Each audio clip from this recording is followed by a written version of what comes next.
नमस्कार दोस्तों, स्वागत है आप सभी का एक बार फिर से आपके अपने YouTube channel the Vastushastra voice में। दोस्तों, अगर आप अपनी लाइफ में कुछ नया सीखना चाहते हैं तो चैनल को सब्सक्राइब कर लें। हमारे धर्मशास्त्रों में अमावस्या और पूर्णिमा इन दो तिथियों का विशेष महत्व माना गया है।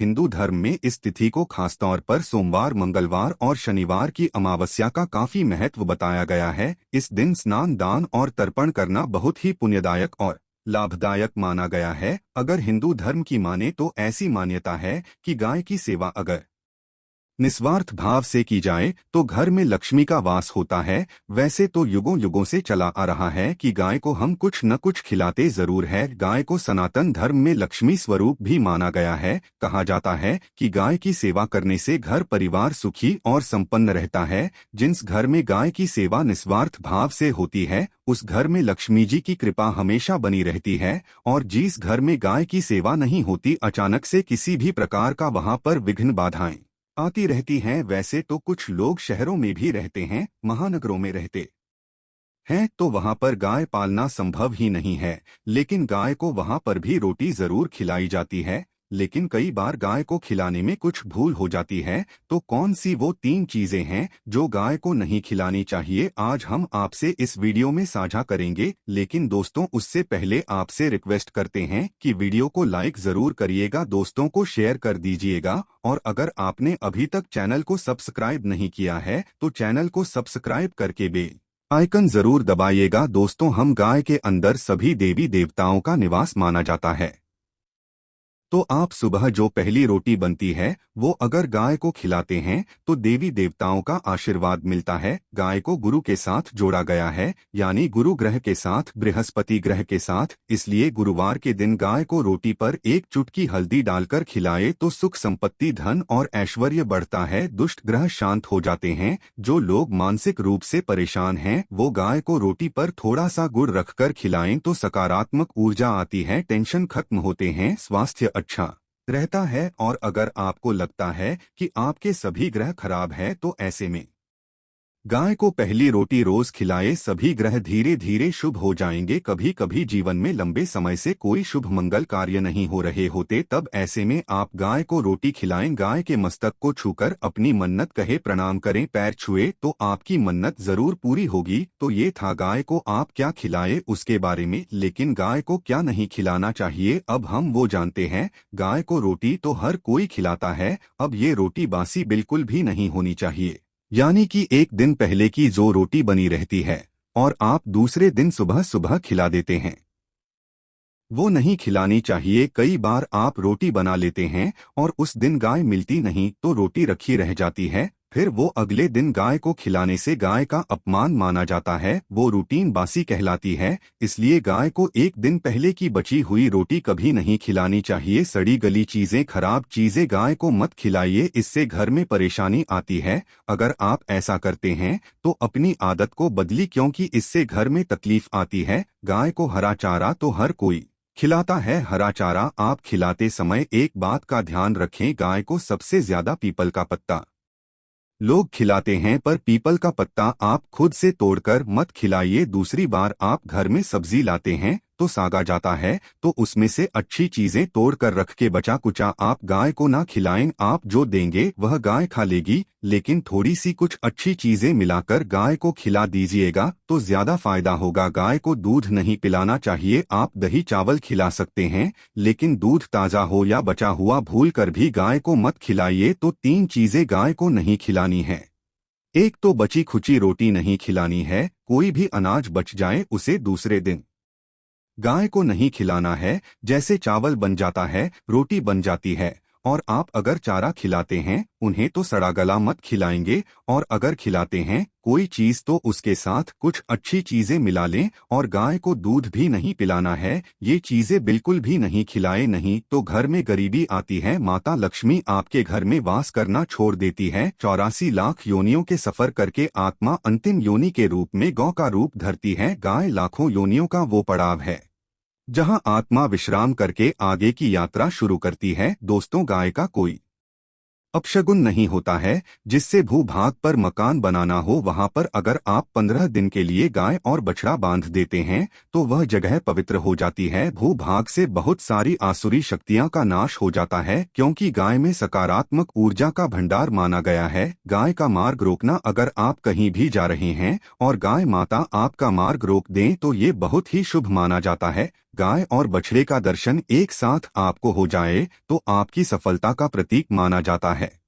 अगर आपके घर के आसपास गाय घूमती रहती है तो इसका मतलब है कि आपके घर से काफी सारे संकट अपने आप ही दूर होने वाले हैं और समृद्धि पूर्वक जीवन आपको मिलता है। गाय के समीप आप अगर जाते हैं तो संक्रामक रोग, कम खांसी, सर्दी जुकाम आदि का ग्रेजुअली अपने आप ही बिना दवाइयों के भी नाश हो जाता है। अगर आपको गाय अचानक से पूंछ मार देती है तो ये बहुत ही शुभ संकेत माना गया है, और काली चितकबरी गाय का ऐसा करना तो और भी ज्यादा शुभ माना गया है। पंचगव्य जो होते हैं वो कई रोगों में लाभदायक है। मुझे गव्य क्या क्या हुए, गाय के दूध, दही, घी, मूत्र और गोबर, इन सभी को शरीर की रोग निरोधक क्षमता को बढ़ाकर रोगों को दूर करने वाला माना गया है। ऐसा कोई रोग नहीं है जिसका इलाज पंचगव्य से नहीं किया जा सकता। दोस्तों, आज के समय में लोग गौमाता की पूजा करने के बजाय, उनका सही उपयोग करने के बजाय उनको काट कर मार कर खाना ज्यादा पसंद करते हैं। बुरा लगेगा शायद, पर ये सच है। और गाय को रोटी देने से न केवल सुख समृद्धि की प्राप्ति होती है बल्कि बरकत भी होने लगती है। अगर आप गौ को पाल सके तो अच्छी बात, लेकिन आज के मॉडर्न युग में जहां लोगों की शायद खुद कि घर में रहने की जगह नहीं है, ऐसे में गौ को रखना थोड़ा कठिन और महंगा हो सकता है। ऐसे में आप गौ को रोटी दें, कम से कम रोटी दे करके आप सुख समृद्धि को प्राप्त कर सकते हैं। आपके घर में बरकत होने लगती है। हमारे बुजुर्ग हमेशा से कहते आए कि गाय को रोटी खिलानी चाहिए, लेकिन समय स्थिति के चलते गाय की सेवा हर कोई नहीं कर पाता। लेकिन कम से कम रोटी तो आप खिला सकते हैं। अगर रोटी भी नहीं खिला सकते, जैसे काफी सारे जो हमारे भाई बहन मलेशिया वगैरह में, लंदन वगैरह में बैठे हैं, उनको गाय नहीं मिलती, वो पूछते हैं कि हम कैसे गौ सेवा करें। आप ऐसा कर सकते हैं, आप गांव के नाम के पैसे निकालते जाएं और फिर आप चाहे तो कभी इंडिया आए तो आप गौशाला में दान दे, या फिर आप चाहे तो वहीं पर किसी गरीब को गांव के नाम की रुपया खिलाए, किसी भी अनाथ आश्रम में चले जाए, किसी वृद्धाश्रम में चले जाए, किसी भी दूसरे सफेद पशु को आप भोजन कराएं। ये भी आपके लिए बहुत अच्छा होने वाला है। कम से कम जरूर खिलाए। हमारे देश में कई जगह देखा गया है और कई लोगों का प्रश्न आता है कि हम झूठी रोटी गाय को देते हैं, क्या ये सही है या गलत है? हम झूठा खाना, बचा हुआ खाना गाय को खिलाते हैं, यानी जो बन जाता है वो गाय के हवाले कर दिया जाता है। तो आपको बता दे दोस्तों, रामायण काल में गौमाता को एक श्राप मिला था, उसी की वजह से आज उनके साथ ऐसा हो रहा है। उसी श्राप की वजह से गौमाता में देवी देवताओं का वास होने के बाद भी उनको झूठा खाना पड़ता है, यहाँ तक कि पॉलीथीन्स भी खाते हैं। हालांकि ये किसी भी लिहाज से सही नहीं। आपको बता दें, वाल्मीकि रामायण में सीता द्वारा पिंडदान देकर दशरथ की आत्मा को मोक्ष मिलने का संदर्भ आता है। जो लोग जानते होंगे वो जानते हैं कि वनवास के दौरान भगवान राम लक्ष्मण और सीता पितृपक्ष के दौरान श्राद्ध करने के लिए गया धाम पहुंचे। वहां श्राद्ध कर्म करने के लिए जरूरी सामग्री जुटाने राम और लक्ष्मण तो चले गए और सामान लेकर नहीं आए। इधर दोपहर हो गई, पिंडदान का समय निकलता जा रहा था। सीता मां घबराने लगी, तभी दशरथ की आत्मा ने पिंडदान की मांग कर दी। अब गया जी के आगे फल्गु नदी पर अकेली सीता जी मुश्किल में पड़ गई। उन्होंने फल्गु नदी के साथ केतकी के फूल और गाय को साक्षी मानकर बालू का पिंड बनाया और स्वर्गीय राजा दशरथ अपने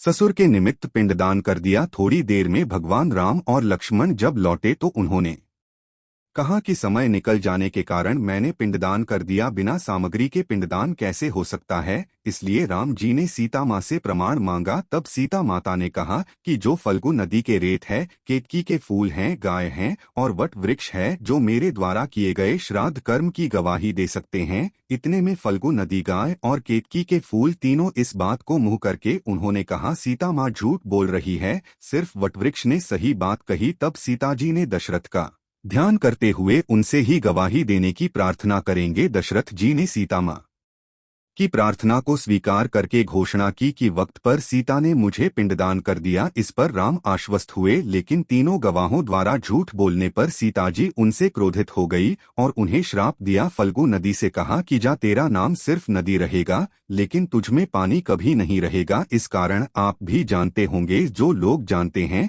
फल्गु नदी आज भी गया में सूखी ही रहती है। गाय को शराप दिया कि तू पूज्य होकर भी लोगों का झूठा खाएगी, और केतकी के फूल को श्राप दिया कि तुझे पूजा में कभी नहीं चढ़ाया जाएगा। बट वृक्ष को सीता माँ ने आशीर्वाद दिया कि उसे लंबी आयु की प्राप्ति होगी और दूसरों को छाया प्रदान करेगा, तथा पतिव्रता स्त्री तेरा स्मरण करके अपने पति की दीर्घायु की कामना करेंगे। यही कारण है कि गाय को आज भी झूठा खाना पड़ता है। केतकी के फूल को पूजा से निषिद्ध बताया गया है। फल्गु नदी के तट पर जल नहीं है। सीताकुंड में पानी के अभाव में सिर्फ बालू या रेत में पिंडदान किया जाता है। दोस्तों, शास्त्रों के मुताबिक गौमाता में सारे देवी देवता निवास करते हैं। 33 कोटि देवी देवता और पितर का निवास होता है। अगर आप भी किसी मंदिर में नहीं जा सकते, पूजा पाठ नहीं करते हैं, कहीं जा करके ग्रह दोषों का उपाय नहीं कर सकते हैं, तो आपको गाय को एक रोटी जरूर खिलानी चाहिए। हमेशा कहते हैं, पहली रोटी गाय की अगर आप भी खिलाते हैं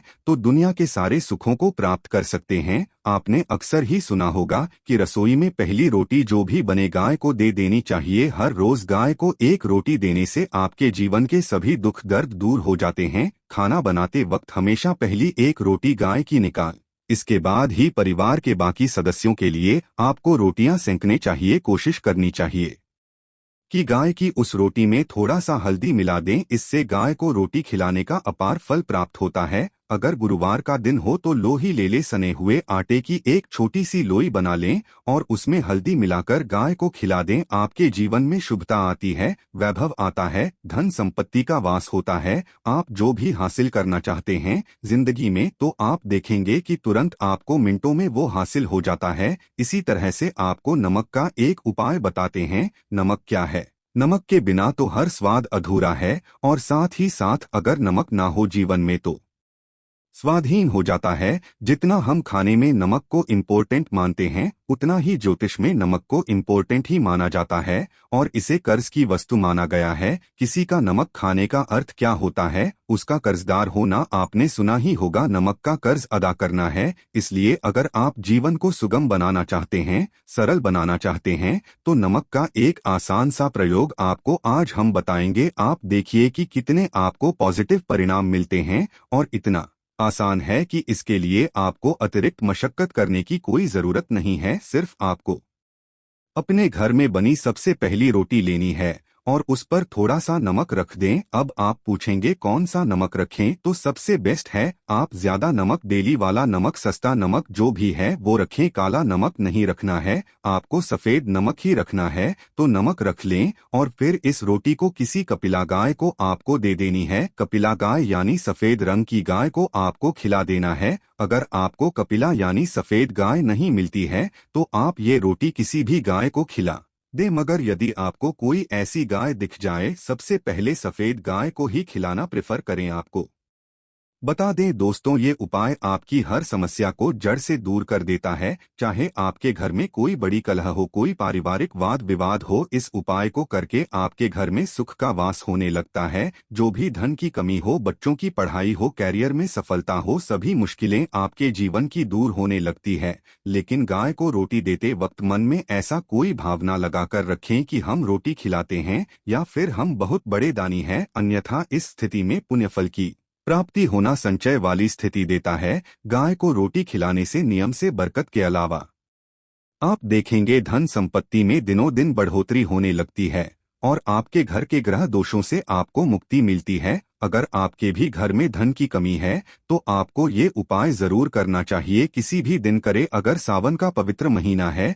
तो हर दिन शुभ है, आप जिस दिन चाहे उस दिन से कर सकते हैं और आप देखेंगे इस उपाय को करने से आपके घर से धन की कमी बिल्कुल झट से दूर हो जाती है। तो ये उपाय आप जरूर कर लीजिए। आज के लिए बस इतना ही दोस्तों। अगर आपको यह वीडियो पसंद आया है तो वीडियो को लाइक करिएगा, दोस्तों को शेयर जरूर करिएगा और चैनल को सब्सक्राइब करके बेल आइकन जरूर दबाइएगा ताकि आने वाला वीडियो आपको सबसे पहले मिले। तो मिलते हैं अगली वीडियो में, तब तक के लिए जय गौ माता जी की।